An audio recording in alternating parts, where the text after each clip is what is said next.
Hello मेरे प्यारे बच्चों, कैसे हैं आप सभी? उम्मीद करता हूँ कि आप बहुत ही अच्छे होंगे और अच्छे से अपनी पढ़ाई कर रहे होंगे। तो जैसा कि आपको पता है कि इसके पहले वाली क्लास में हम लोगों ने चर्चा किया था संसाधनों का वर्गीकरण। तो जैसा कि आप जानते हैं कि संसाधनों के वर्गीकरण में हमने ये भी समझाया था कि जो संसाधनों का वर्गीकरण है, ये मुख्यतः 4 प्रकार से किया गया है। तो अब ये 4 प्रकार से कौन-कौन से संसाधन हैं, इनका वर्गीकरण किया गया है। उनमें से हम लोगों ने देखा था कि सबसे पहले जो है वो है उत्पत्ति के आधार पर संसाधनों का वर्गीकरण। और हमने देखा था कि उत्पत्ति के आधार पर यदि संसाधनों के वर्गीकरण की बात करें तो इसको हमने देखा था कि इसको 2 भागों में बांटा गया है। एक जैविक संसाधन और दूसरा अजैविक या अजैव संसाधन, ये देखा था। फिर हमने उत्पत्ति के आधार पे देखने के बाद हमने देखा था समाप्यता के आधार पर संसाधनों का वर्गीकरण। तो समाप्यता के आधार पर संसाधनों का जब हमने वर्गीकरण किया था तो हमने ये पाया था कि संसाधनों के यानी कि समाप्यता के आधार पर संसाधनों का जो वर्गीकरण है ये भी 2 प्रकार से किया गया है। एक की अगर हम बात करें तो इसमें से जो पहला है उसको कहते हैं नवीकरणीय संसाधन और दूसरा है अनवीकरणीय संसाधन। ये भी हमने समझा था। और इसके बाद फिर हमने बताया था समाप्यता के बाद हमने आपको बताया था स्वामित्व के आधार पर संसाधनों का वर्गीकरण। और इसमें हमने बताया था कि स्वामित्व के आधार पर यदि संसाधनों के वर्गीकरण की बात करें तो इसको 4 आधार पे हम लोगों ने देखा था कि वर्गीकृत किया गया है। सबसे पहले व्यक्तिगत संसाधन, और फिर हमने देखा था व्यक्तिगत के बाद आपका सामुदायिक संसाधन, व्यक्तिगत संसाधन, दूसरा है सामुदायिक संसाधन, और आपका जो तीसरा है उसको कहते हैं राष्ट्रीय संसाधन। और जो हमने चौथा बताया था वो था अंतरराष्ट्रीय संसाधन। ये भी हमने देखा था इसके पहले वाली क्लास में। और इसके बाद जो है हम लोगों ने देखा था कि संसाधनों का जो वर्गीकरण है उनमें से जो चौथा प्रकार है वह है विकास के आधार पर संसाधनों का वर्गीकरण, यानी कि विकास के आधार पर। और हमने बताया था कि विकास के आधार पर भी हमने संसाधनों को 4 भागों में बांटा है। सबसे पहले एक को कहते हैं आपका संभावी संसाधन। और संभावी के बाद जो दूसरा है उसको कहते हैं विकसित संसाधन। और जो तीसरा है उसको हम लोगों ने देखा था भंडार। और जो चौथा है उसको हम लोगों ने देखा था संचित कोष के रूप में। तो ये था संसाधनों का वर्गीकरण। तो इतना हमने इसके पहले वाली क्लास में देखा था। आज हम लोग इसके आगे बढ़ेंगे और इसमें ये समझने का प्रयास करेंगे कि जैविक संसाधन किसे कहते हैं, अजैविक संसाधन किसे कहते हैं, इसके अलावा नवीकरणीय संसाधन क्या होता है, अनवीकरणीय संसाधन किसे कहते हैं। इन सब के बारे में हम डिटेल से अच्छे से पढ़ने वाले हैं। तो फटाफट सभी लोग जुड़ जाइए। और ये सेशन यदि आपको अच्छा लग रहा हो तो आप इसको लाइक और शेयर कीजिए। और यदि आप हमको कोई भी सुझाव देना चाहते हो तो सुझाव आप कमेंट के माध्यम से कमेंट बॉक्स में दे सकते हैं, ठीक है। और यदि हो सके तो आपको वीडियो की नोटिफिकेशन लगातार मिले, इसके लिए आप चैनल को सब्सक्राइब भी कर सकते हैं, ठीक है। तो चलते हम लोग और आगे की तरफ, और इसमें एक एक चीज़ के बारे में समझने का प्रयास करते हैं। तो इनमें से हम लोग देखेंगे सबसे पहले उत्पत्ति के आधार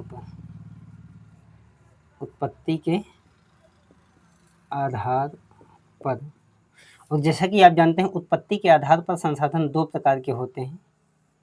एक होता है जैव या जैविक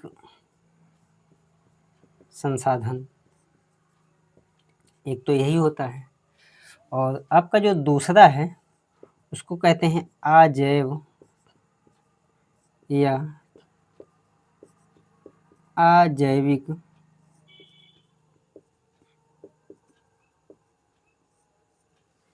संसाधन। अच्छा,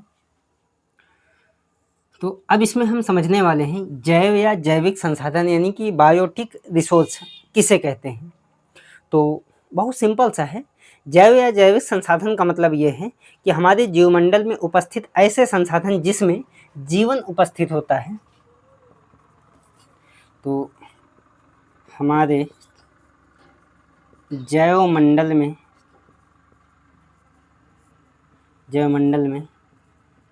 पाए जाने वाले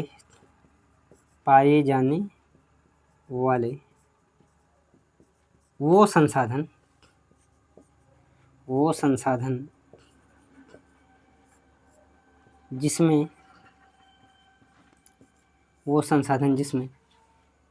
जीवन उपस्थित होता है,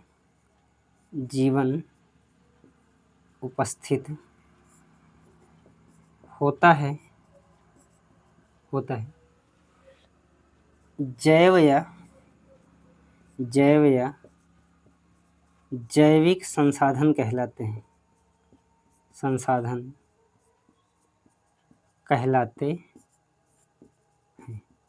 ठीक है। तो कोई पूछे कि आज के बाद कि जैव या जैविक संसाधन किसे कहते हैं, तो सिंपल सा बताइए कि हमारे जैवमंडल में उपस्थित वो संसाधन जिनमें जीवन पाया जाता है, ऐसे संसाधन को जैव या जैविक संसाधन कहते हैं, ठीक है। यहाँ पे जैवमंडल एक शब्द चर्चा में आया है। तो जैवमंडल का मतलब होता है चाहे वो स्थल मंडल हो, जैवमंडल का मतलब जहाँ पे जीवन पाया जाता है, चाहे वो स्थल मंडल हो और चाहे वो आपका जल मंडल हो और चाहे वो आपका वायु मंडल हो।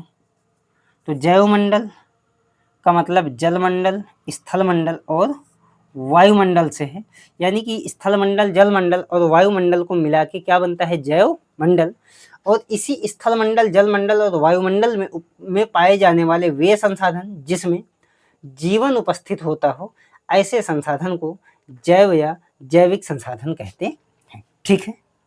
समझते हैं, जैसे इसमें सबसे पहले आप अपने आप को ले लीजिए, यानी कि मनुष्य कैसा संसाधन है, तो आप कहेंगे जैव या जैविक संसाधन है। क्यों? क्योंकि आप जानते हैं कि इस मनुष्य के अंदर वृद्धि एवं विकास होता है, और जिस भी संसाधन या जिन भी चीज़ों के अंदर वृद्धि एवं विकास दोनों प्रक्रियाएं पाई जाती हैं, ऐसे संसाधन को या ऐसे जीव को हम लोग जैविक संसाधन कहते हैं, ठीक है। यहाँ तक आपको चीज़ें समझ में आई होंगी। तो इसके अंतर्गत मनुष्य तो आता ही है, मनुष्य के साथ साथ कोई भी जीव जंतु ये भी है, इसके अलावा कोई भी पशु पक्षी ये भी हैं, इसके अलावा किसी भी प्रकार की वनस्पति हो, तो ये सभी क्या हैं, आपके जैविक संसाधन हैं। इसके साथ साथ दो चीज़ें और भी हैं जिनको हम लोग जैविक संसाधन की श्रेणी में रखते हैं। एक है आपका कोयला और दूसरा है आपका पेट्रोलियम। अच्छा, तो ये बताइए कोयला और पेट्रोलियम को अलग से हमने क्यों लिखा? तो अलग से हमने इसलिए लिखा क्योंकि यहाँ पे बहुत ही कन्फ्यूजन बनता है कि जो कोयला एवं पेट्रोलियम है इसमें तो जीवन नहीं होता, लेकिन फिर ये कैसे जैविक संसाधन की श्रेणी में आते हैं। तो आपको हम बताते हैं कि ये कोयला एवं पेट्रोलियम या कोयला या पेट्रोलियम ये जैविक संसाधन क्यों है? क्योंकि आप जानते हैं इस कोयले एवं पेट्रोल का जो निर्माण होता है, ये कोयला तो आप जानते हैं ये होता है किसी जीव जंतु से या किसी पेड़ पौधे से। अच्छा, तो इस वजह से इनका निर्माण, जैसे कोयले की बात करें तो कोयले का निर्माण पेड़ पौधों से होता है, यानी कि हमारे वायुमंडल में या हमारे जैवमंडल में जो भी पेड़ पौधे पाए जाते हैं, यही पेड़ पौधे यदि किसी कारणवश मिट्टी के अंदर यानी कि नीचे की परतों में चले जाएं और लाखों करोड़ों वर्षों के बाद यही पेड़ पौधे कोयले के रूप में परिवर्तित हो जाते हैं। इसका मतलब ये है कि इन्हीं जैविक से यानी कि इन्हीं पेड़ पौधों से इनका निर्माण हुआ है कोयला का।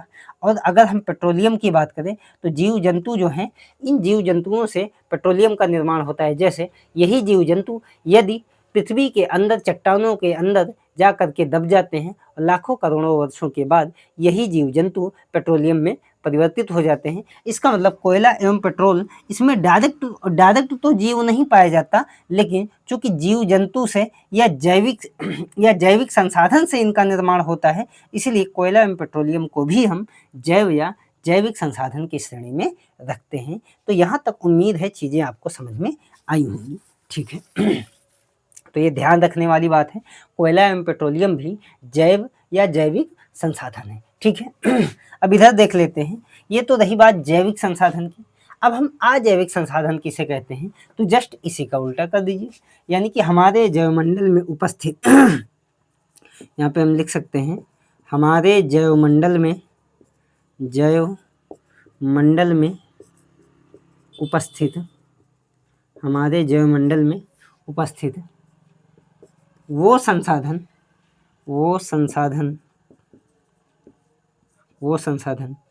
जिसमें जीवन नहीं पाया जाता, तो ऐसे संसाधन को हम लोग अजैव। अब चूंकि जीवन ही नहीं है तो आ का मतलब नहीं, जैव का मतलब जीवन, तो उसको अजैव या अजैविक संसाधन कहते हैं। अजैविक संसाधन कहते हैं। ठीक है, ये हो गया। जैसे जस्ट इसी का उल्टा है, इसमें जीवन पाया जाता है, जीवन उपस्थित होता है, और इसमें जीवन नहीं पाया जाता। बस दोनों में इतना बेसिक सा अंतर है। जैसे उदाहरण के लिए अगर हम लोग देखें जैसे मृदा या मिट्टी। अब आप बताइए कि मिट्टी जैविक संसाधन है या अजैविक संसाधन, तो आप कहेंगे नहीं गुरुजी, ये जो मिट्टी है ये अजैविक संसाधन है। क्यों? क्योंकि इसमें किसी भी प्रकार की वृद्धि एवं विकास होता ही नहीं है।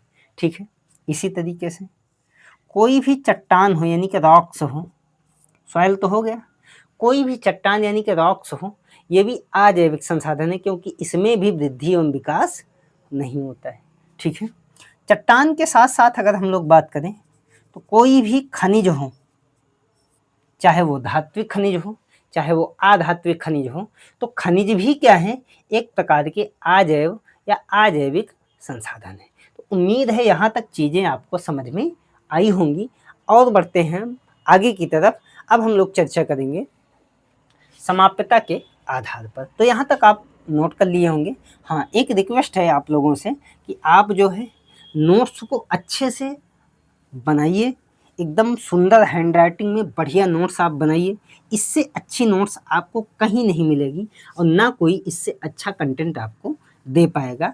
और हाँ, एक और चीज़ है कि हम चीज़ों को जिस तरीके से सिनॉप्सिस फॉर्म में लिख रहे हैं उसी तरीके से चीज़ों को आपको भी सिनॉप्सिस फॉर्म में लिखने हैं। ठीक है, क्योंकि आप ऐसे लिखते रहेंगे तो आपको जो है इसका मतलब समझ में आएगा कि ऐसा हम क्यों कर रहे हैं। ये बहुत ही अच्छा कंटेंट है, आप अच्छे से मन लगा के पढ़ाई करिए, बाकी हम आपके साथ में तो है ही है। ठीक है, तो ये उत्पत्ति के आधार पे तो हो ही गया। अब हम लोग देखेंगे समाप्यता के आधार पर।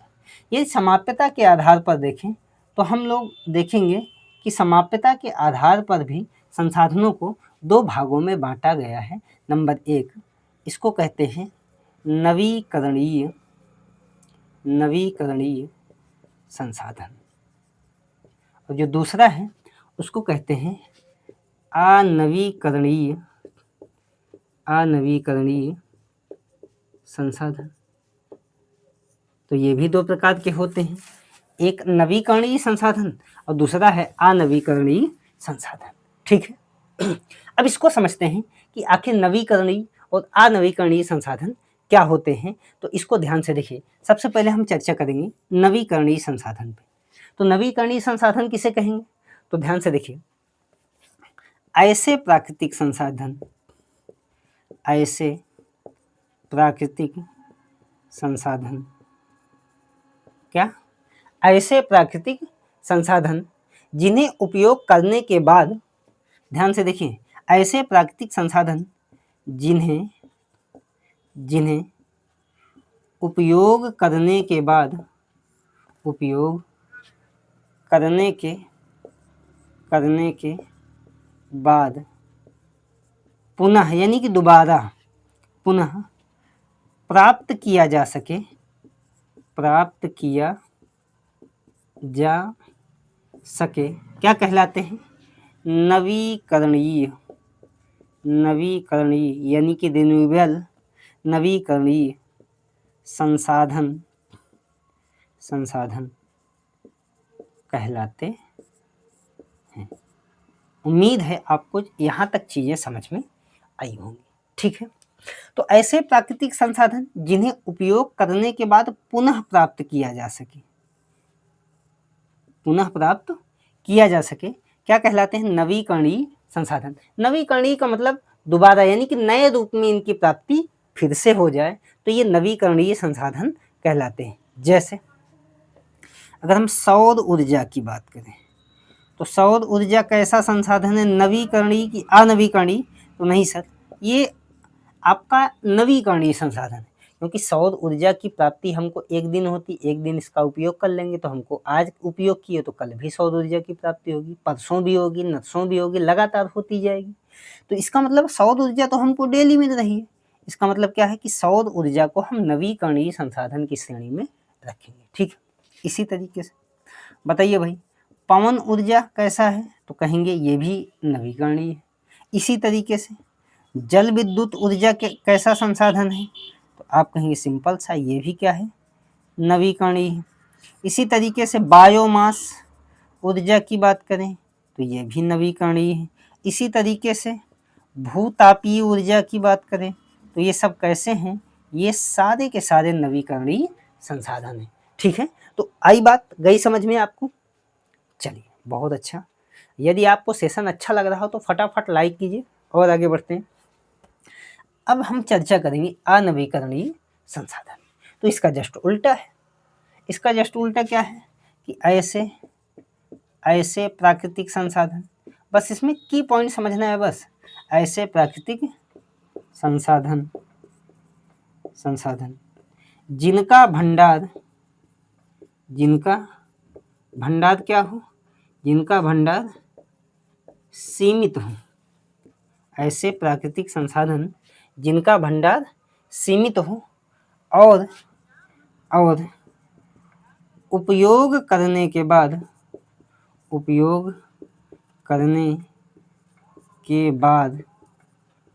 पुनः इनकी प्राप्ति ना की जा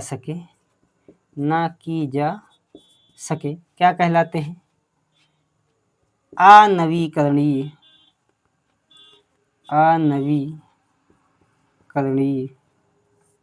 संसाधन कहलाते हैं। इसका मतलब ये है कि इनका एक बार यूज कर लेंगे तो ये समाप्त हो जाएंगे, दोबारा इनकी प्राप्ति इस रूप में तो नहीं ही होगी, ठीक है। जैसे आप कहेंगे इसमें क्या क्या आएगा, तो इसका भी उदाहरण देख लेते हैं। जैसे कोयला की बात करें तो ये जैव या जैविक संसाधन तो है, लेकिन ये अनवीकरणीय है, ठीक है। दोबारा इसकी प्राप्ति इस तरीके से इतनी जल्दी नहीं हो पाएगी जिस तरीके से सौर ऊर्जा, पवन ऊर्जा, जल विद्युत ऊर्जा इन सब की हो जाएगी। तो कोयला क्या है, एक प्रकार का अनवीकरणीय संसाधन है, ठीक है। और आगे चलिए, क्या कोयला ही है, नहीं, कोयला के साथ में और भी चीज़ें हैं। जैसे अगर हम कोयला के साथ साथ देखें तो कोयला के साथ आपका पेट्रोलियम आ जाएगा।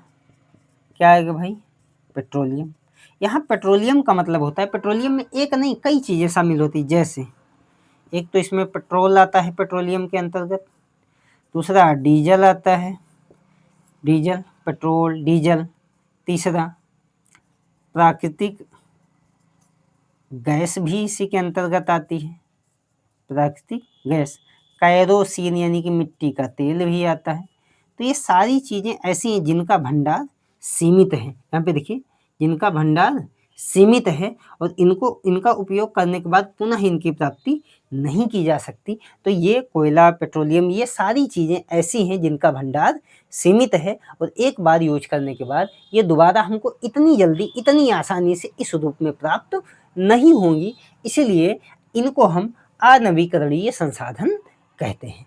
ठीक है, इनके साथ साथ आपका इसमें एक और चीज़ आ जाएगा, खनिज तेल।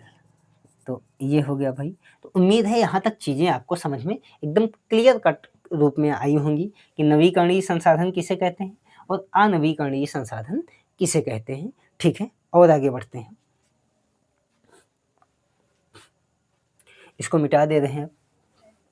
तो दो आधार पे हम लोगों ने देखा, एक उत्पत्ति के आधार पर और दूसरा समाप्यता के आधार पर।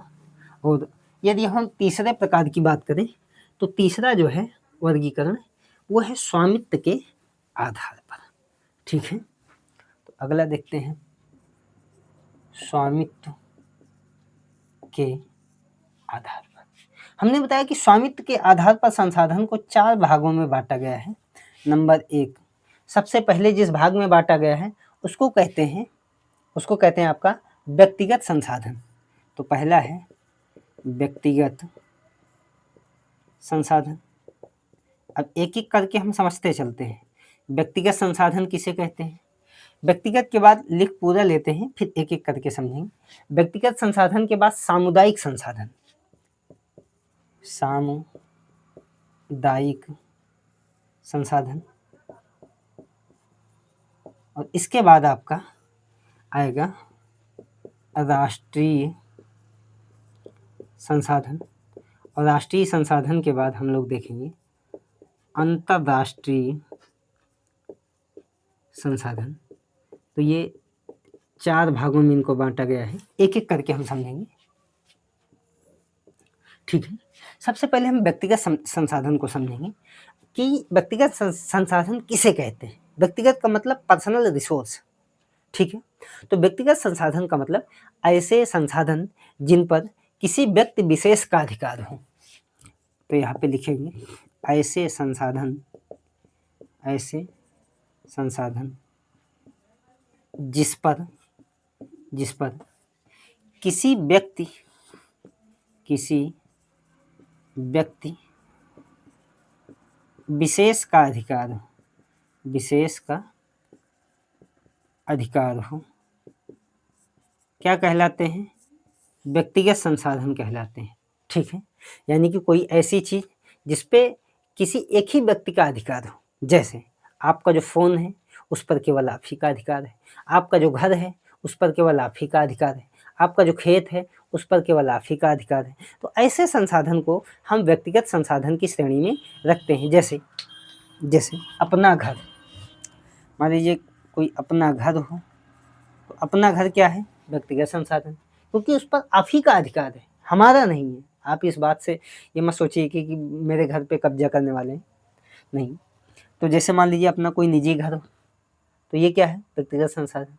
इसके अलावा कोई निजी ज़मीन हो, निजी ज़मीन या भूखंड यानी कि भूमि का टुकड़ा हो, तो ये सब क्या है, व्यक्तिगत संसाधन है। तो उम्मीद है अब आपको ये चीज़ें समझ में आ जाएंगी, यानी कि जिस पर किसी एक व्यक्ति का अधिकार हो, ऐसे संसाधन को व्यक्तिगत संसाधन की श्रेणी में रखते हैं। ठीक है, और आगे बढ़ते हैं। अगला है व्यक्तिगत के बाद सामुदायिक संसाधन। तो इसी का जस्ट उल्टा हो जाएगा। सामुदायिक संसाधन का मतलब, यहाँ पे देखिए, ऐसे संसाधन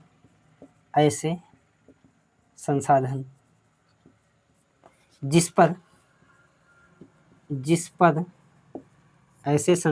पर किसी व्यक्ति विशेष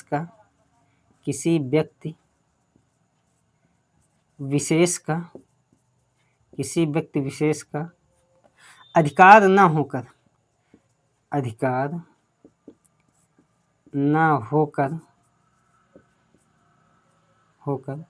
पूरे समूह या समुदाय का अधिकार हो, समुदाय का अधिकार हो, तो ऐसे को कहेंगे सामुदायिक संसाधन। यानी कि एक व्यक्ति का अधिकार होगा तो वो कहलाएगा व्यक्तिगत संसाधन, एक नहीं पूरे यानी कि समुदाय का या पूरे समूह का अधिकार होगा तो ऐसे को कहेंगे हम सामुदायिक संसाधन।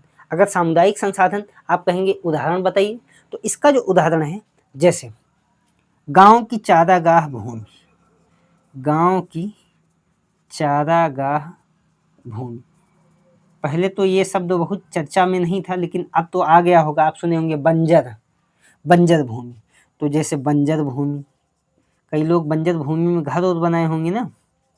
जैसे सुने होंगे चारागाह भूमि, कई लोग चारागाह भूमि में भी घर बनाए होंगे। जैसे गांव समाज का जो तालाब है, तालाब, ठीक, इसमें क्या आ जाएगा, स्विमिंग पूल। जैसे स्विमिंग पूल किसी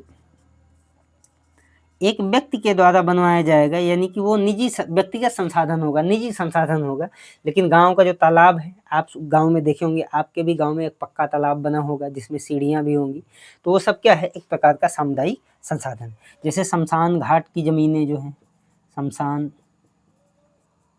घाट की जो जमीन है, ठीक है, ये सारे क्या हैं, जैसे सरकारी स्कूल हो गया, सरकारी स्कूल आपके गांव में जो होगा ना, प्राइमरी जिसको आप कहते हैं, तो ये सभी क्या हैं, एक प्रकार के सामुदायिक संसाधन हैं। तो उम्मीद है यहाँ तक चीज़ें आपको समझ में आ गई होंगी। बहुत ही अच्छे से आप समझिए, बहुत ही अच्छे से, कोई दिक्कत ना हो। अगला है राष्ट्रीय संसाधन, इसको मिटा देते हैं हम, थोड़ा सा जगह कम है। तो अगला है राष्ट्रीय संसाधन। तो अब हम समझने वाले हैं कि राष्ट्रीय संसाधन कैसे किसे कहते हैं। तो राष्ट्रीय संसाधन भी एकदम सिंपल सा है कि ऐसे संसाधन जो किसी भी राजनैतिक या भौगोलिक सीमा के अंतर्गत स्थित होते हैं, ऐसे संसाधन जो किसी भी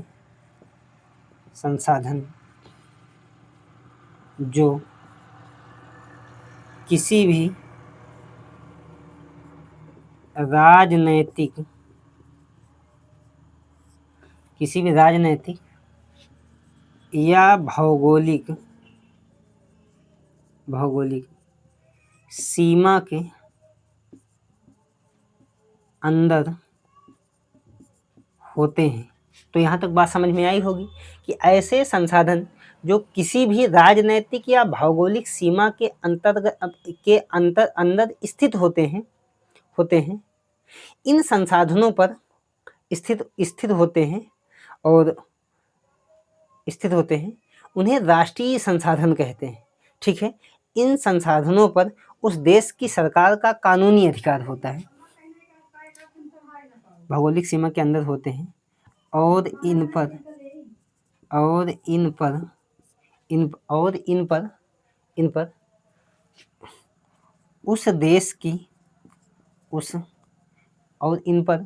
उस देश की सरकार का कानूनी अधिकार होता है, उस देश की सरकार का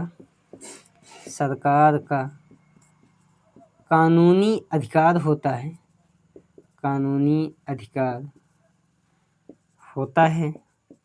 होता है, क्या कहलाते हैं, राष्ट्रीय संसाधन कहलाते हैं। तो यहाँ तक उम्मीद है चीज़ें आपको समझ में आई होंगी। जैसे जो भी खनिज संसाधन होंगे, ये सारे के सारे खनिज संसाधन ये कैसे होंगे, तो ये राष्ट्रीय संसाधन होंगे। ठीक है, अभी इसको हम देखे थे कि अजैविक संसाधन भी है, और दूसरा ये कैसे हैं, तो ये जो है आपका, ये जो है अनवीकरणीय भी है, और दूसरा ये राष्ट्रीय संसाधन भी है। ठीक है, तो खनिज संसाधन, ये जो खनिज संसाधन है ये किसी न किसी देश की भौगोलिक सीमा या राजनीतिक सीमा के अंदर होंगे, और दूसरा इन पर सरकार का कानूनी अधिकार होगा। हम आप चाहें तो इनका उपयोग यानी कि इनको यूज नहीं कर सकते। ठीक है, इसके अलावा अगर हम लोग और समझें, अगला है वन एवं वन्यजीव।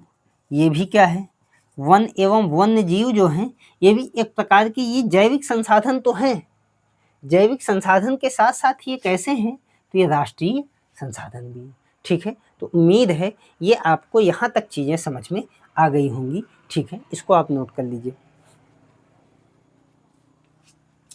मिटा दे। आगे बढ़ते हैं। अगला अब हम लोग समझेंगे अंतर्राष्ट्रीय संसाधन। तो अंतर्राष्ट्रीय संसाधन एकदम सिंपल सा समझना है कि अंतर्राष्ट्रीय संसाधन किसे कहते हैं। तो समुद्र तट रेखा से, समुद्र तट रेखा से, समुद्र तट रेखा का मतलब जैसे मान लीजिए भारत है ना, ये भारत है, तो भारत का ये जो जल है, ये जल, इसको ऐसे लाइन खींच दी जाएगी और ये भारत में जो कटा फटा जो क्षेत्र है इसको कहेंगे आंतरिक जल, और इस सीमा को कहेंगे, यानी कि मिलाती हुई जो सीमा है, बॉर्डर को मिलाती हुई जो सीमा है, इसी को कहेंगे तट रेखा। तो समुद्र तट रेखा से 200 नाटिकल मील, 200 नाटिकल मील, नाटिकल मील एक प्रकार की समुद्री दूरी होती है, जैसे मीटर, किलोमीटर, ऐसे ही नाटिकल मील होती है। ठीक है, तो इसको समझते हैं। समुद्र तट रेखा से, समुद्र तट रेखा से, तट रेखा से 200 नाटिकल, 200 नाटिकल मील की दूरी के बाद, 200 नाटिकल मील की दूरी के बाद कहाँ, खुले महासागर में, सागर में स्थित संसाधन को अंतर्राष्ट्रीय, क्या कहते हैं भाई, अंतर्राष्ट्रीय संसाधन कहते हैं,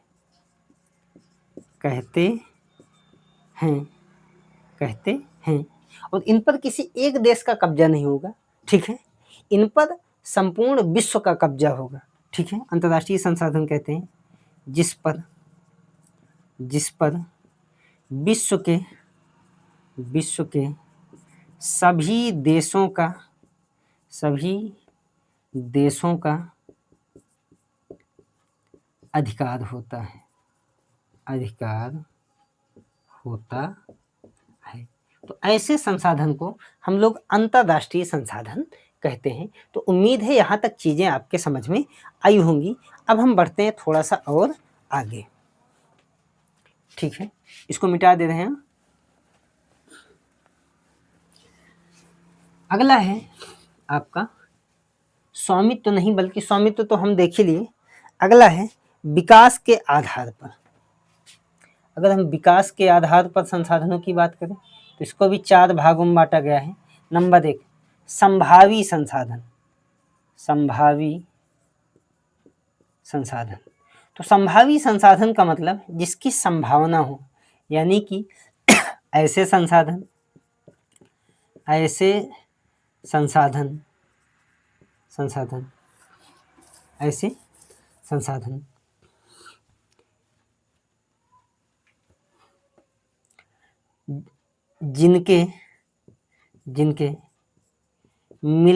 जिनकी खोज ना हुई हो, जिनके मिलने की संभावना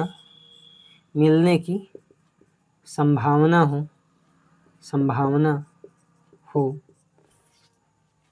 संभावी संसाधन कहलाते हैं, यानी कि जिनकी प्राप्ति अभी ना हुई हो लेकिन भविष्य में हो सकता है कि इनकी प्राप्ति हो जाए, या वहाँ पे वो चीज़ें हो अभी उनकी खोज ना हुई हो, तो ऐसे संसाधन को संभावी संसाधन कहते हैं। जैसे उदाहरण के लिए अगर हम लोग गुजरात और महाराष्ट्र के क्षेत्र में जाएं, तो गुजरात और महाराष्ट्र के क्षेत्र में जैसे राजस्थान, गुजरात और महाराष्ट्र, ये जो क्षेत्र हैं, महाराष्ट्र के क्षेत्र में खनिज तेल मिलने की संभावना, यानी कि अभी खोज तो नहीं हुई है लेकिन ऐसा अनुमान लगाया जाता है कि गुजरात और महाराष्ट्र, राजस्थान के क्षेत्र में अभी भी खनिज तेल के भंडार हैं। तो ऐसे संसाधन को कहेंगे संभावी संसाधन, यानी कि मिले तो नहीं है लेकिन संभावना है कि मिल जाएंगे। जैसे आप सुने होंगे अभी 1-2 साल पहले जम्मू कश्मीर में लिथियम के भंडार मिले, महाराष्ट्र के दमन दीव के पास में जो केंद्र शासित प्रदेश है, वहाँ पे आप जाएंगे देखेंगे तो वहाँ भी खनिज तेल के भंडार आपको खनिज तेल एवं प्राकृतिक गैस के भंडार पाए गए हैं। ठीक है, तो ऐसे संसाधन को हम लोग संभावी संसाधन कहेंगे। ठीक है, जिनकी संभावना लगातार बनी है।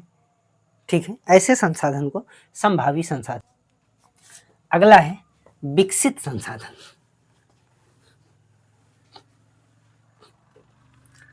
विकसित संसाधन,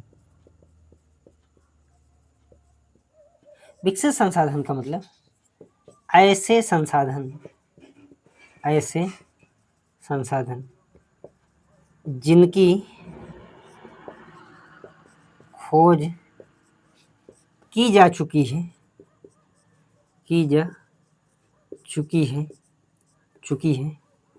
और उसका प्रयोग भी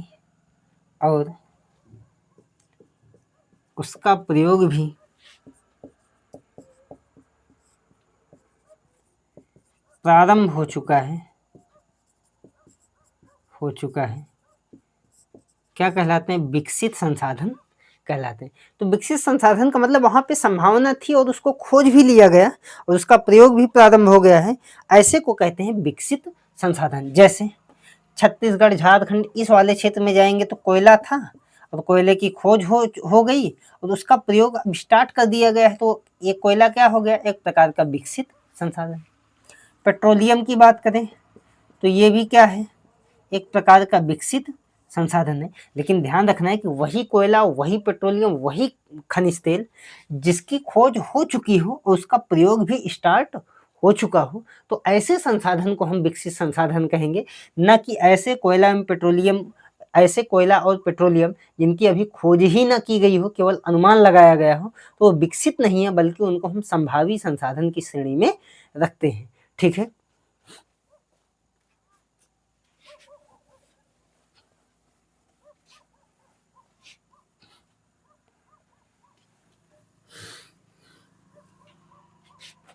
अगला है भंडार। तो भंडार का मतलब ऐसे संसाधन जिनकी खोज की जा चुकी है और उनका उपयोग अभी प्रारंभ न हुआ हो, तो ऐसे संसाधन को कहते हैं भंडार। जिसे कहते हैं ना, लिथियम के भंडार मिले, तो खोज तो हो गई लेकिन उनका अभी यूज प्रारंभ नहीं हुआ, अभी केवल वो भंडार के रूप में उनको हम मार्क यानी कि चिन्हित किए। ठीक है, तो खोज तो हो गई लेकिन उनका उपयोग अभी प्रारंभ नहीं हुआ है, तो इसलिए इसको हम भंडार की श्रेणी में रखते हैं। कहानी समझ में आई? ठीक है, ये हो गया।